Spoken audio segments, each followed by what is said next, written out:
செய்வதற்கு அனைத்து நிகழ்ச்சியும் சிறப்பாக நடைபெற நாம் அனைவரும் ஒத்துழைப்பு தருமாறு கேட்டுக்கொள்ளப்படுகிறது. ஆலய தீமிதி திருவிழாவை முன்னிட்டு செய்தார்.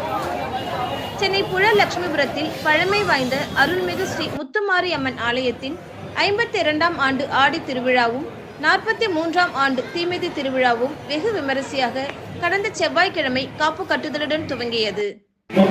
கடந்த ஞாயிற்றுக்கிழமை தீமிதி திருவிழாவை முன்னிட்டு அம்மனுக்கு பல்வேறு அபிஷேகங்கள் நடைபெற்று கூழ்வார்த்தல் நிகழ்ச்சி நடைபெற்றது. மேலும் தீமிதி திருவிழா வைக்க அக்னிவார்க்கும் நிகழ்ச்சி நடைபெற்றது. இந்நிகழ்ச்சியில் திருவள்ளூர் நாடாளுமன்ற உறுப்பினர் சசிகாந்த் செந்தில் கலந்து கொண்டு சாமி தரிசனம் செய்தார்.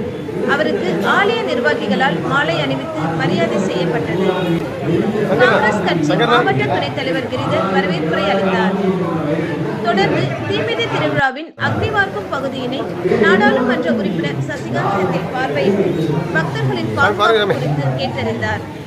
இந்நிகழ்ச்சியில் மாவட்ட பொறுப்பாளர் ஏஜி சிதம்பரம், 33வது வார்டு கவுன்சிலர் குணசுந்தரி குட்டிமோகன், காங்கிரஸ் கட்சி தெற்கு மாவட்ட துணைத் தலைவர் சமூக சேவகர் கதிர்வேடு பாபு, பகுதி தலைவர் ஏஜி சங்கர் மற்றும் ஆர் முகன், எல் வெங்கடேஷ், எம் சுந்தரம் உள்ளிட்ட காங்கிரஸ் கட்சி நிர்வாகிகள், ஆலய நிர்வாகிகள் என பலர் திரளாக கலந்து கொண்டனர்.